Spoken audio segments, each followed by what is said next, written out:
Good day, food lovers! Maraming salamat at sasamahan niyo na naman ako sa isang fun and easy cooking session for today. Dahil nga magluluto na naman tayo ng isang favorite Filipino dish.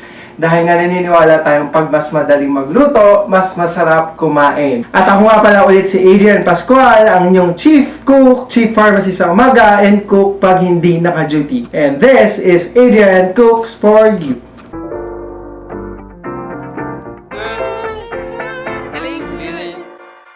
Hey, feeling good, like I should. When in dark, I walk around the neighborhood. Feeling blessed, never stressed. And for today, we're gonna cook chicken tinola in sayote. So, bakit sayote yung gagamitin natin instead of the papaya? Kasi mas gusto namin yung lasa ng sayote than papaya. Pero yun ang common na ginagamit ng mga Filipino for this dish. But you can also try itong sayote namin kung mas magugustuhan nyo. First things first, let's check yung mga ingredients natin for this recipe. So we're gonna need 1 kilogram of chicken, then 1/4 ng atay balunan. And pwede nyo ring gamitin itong atay balunan, pero pwede nyo ring hindi siya ilagay kung hindi nyo type yung atay balunan. We also have 2 thumbs ng garlic na kinot into strips. Akala ko luya yan. Luya. Anong garlic? Ayaw nga. Ginger pala yung English, no? And we also have 2 thumbs ng ginger na cut into strips. Then we also have our sibuyas and bawang. And for today, ito yung gagamitin natin, 2 pieces ng sayote instead of the papaya. Okay. Then we have 6 pieces ng siling green or siling haba. Then dahon ng sili, 2 tali yung ginamit ko dito. 2 tablespoon ng patis. And we also have 5 cups of water. And lastly, yung chicken cubes na pwede nyo i-add para maka-add ng chicken flavor. So, yun nga yung mga ingredients natin for today. So, let's start cooking na. So, pag mainit na yung pan, we can add na yung oil first. So, mga 1 tablespoon lang siguro ng oil. Then, painitin siya. Once mainit na yung pan, we can add yung garlic.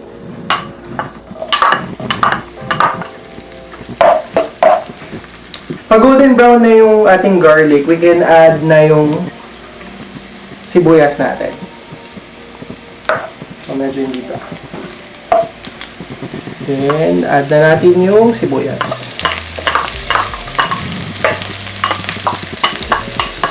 Like sinabi ko nga ng mga previous session natin na nag-start yung dish ng mga Filipino with garlic and sibuyas. So basically kung gusto niyo mag-aral magluto, yun yung mga starters. Then we can add na yung garlic. Garlic, ginger. Ginger. Pwede natin pagsabayin yung ginger o yung luya. Actually, ito yung nagdi-distinguish ng taste ng chicken tinola natin. Yung chicken and yung ginger. So, maraming health benefits tong ginger. Like for digestion and so forth. So, parang bagay siya lalo na pag may sakit yung bagay yung dish na to pag may sakit yung tao. Kasi it gives parang warm feeling. Pag gano'n. Or pag maulan, pag wala kang kasama sa bahay, gano'n. Pwede mo itong lutuin. So, we can add na yung chicken.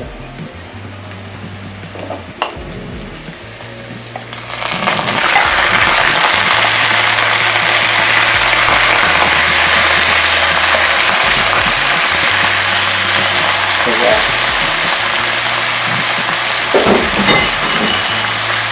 tapos, pwede na natin isabay yung patis. pagsabay-sabay na natin siya. Total dyan naman kayo magaling.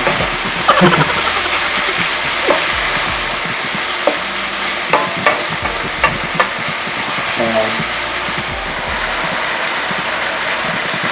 Napakadaling lutuin ito kasi unlike the other Filipino dish na kailangan mo talagang bantayan, baka masunog. Ito yung mga dish na to, mga soup dish na to, pwede mo silang iwanan, tapos babalikan mo na lang sila. Pwede mo silang iwanan, tapos babalikan mo na lang sila. Pwede mo silang iwanan, tapos babalikan mo na lang sila. Balikan mo na lang sila. Balikan mo na lang sila.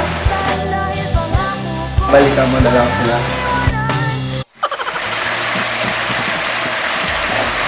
So, haluin lang natin siya hanggang maging golden brown. So, ayan, medyo golden brown na siya. Pwede na natin i-add yung atay balunan natin.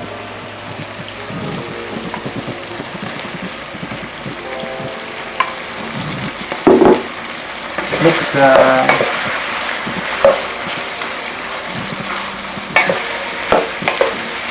Then, we can add na yung water.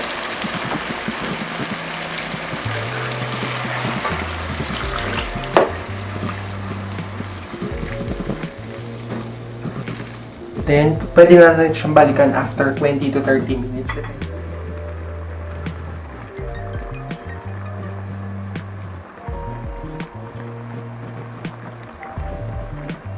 So, habang naghihintay, may pick-up line ako. Ano? Manok ka ba? Bakit? Nandito ka kasi sa puso ko eh.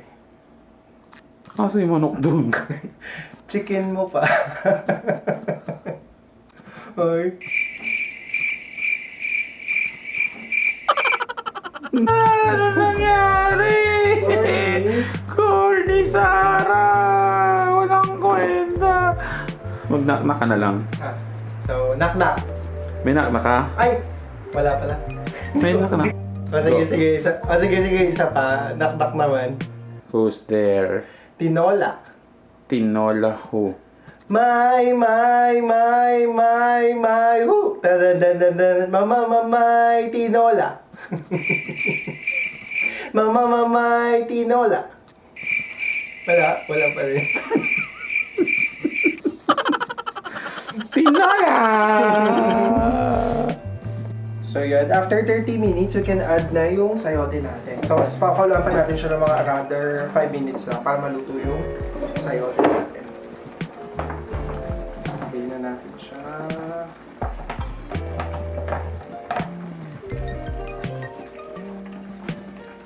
So, mabilis lang mga maluto itong sayote. Tapos, takpan ulit natin siya.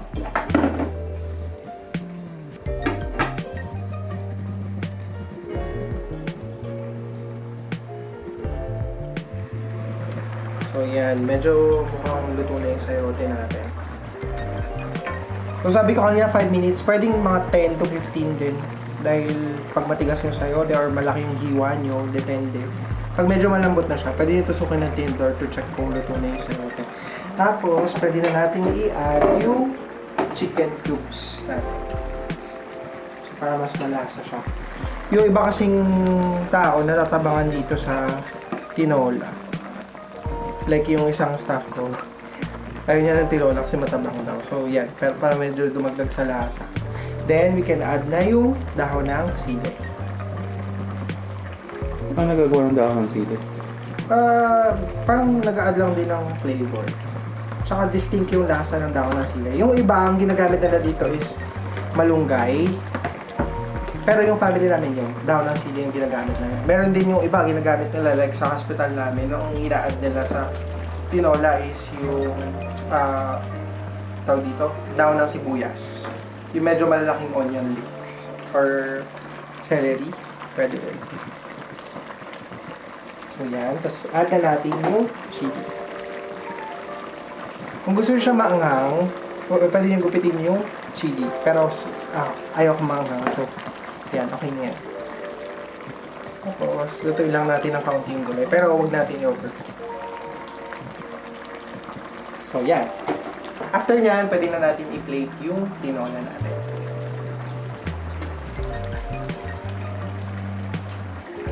So, kung nakukulangan kayo sa lasa, pwede nyo panlagyan ng paminta.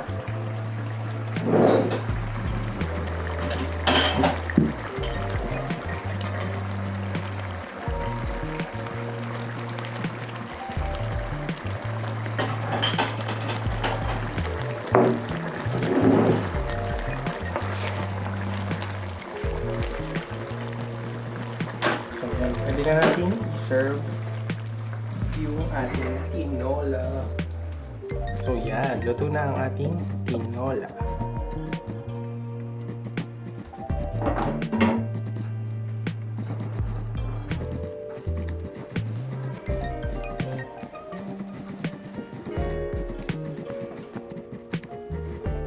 So yun, luto na nga yung tinola natin. Kung gusto nyo malaman kung anong lasa nito, don't forget to watch Ral's video.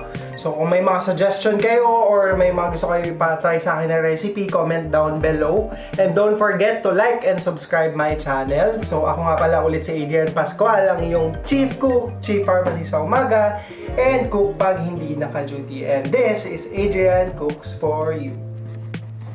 Bye-bye! My, woo! My, tinola. My, woo! My, tinola.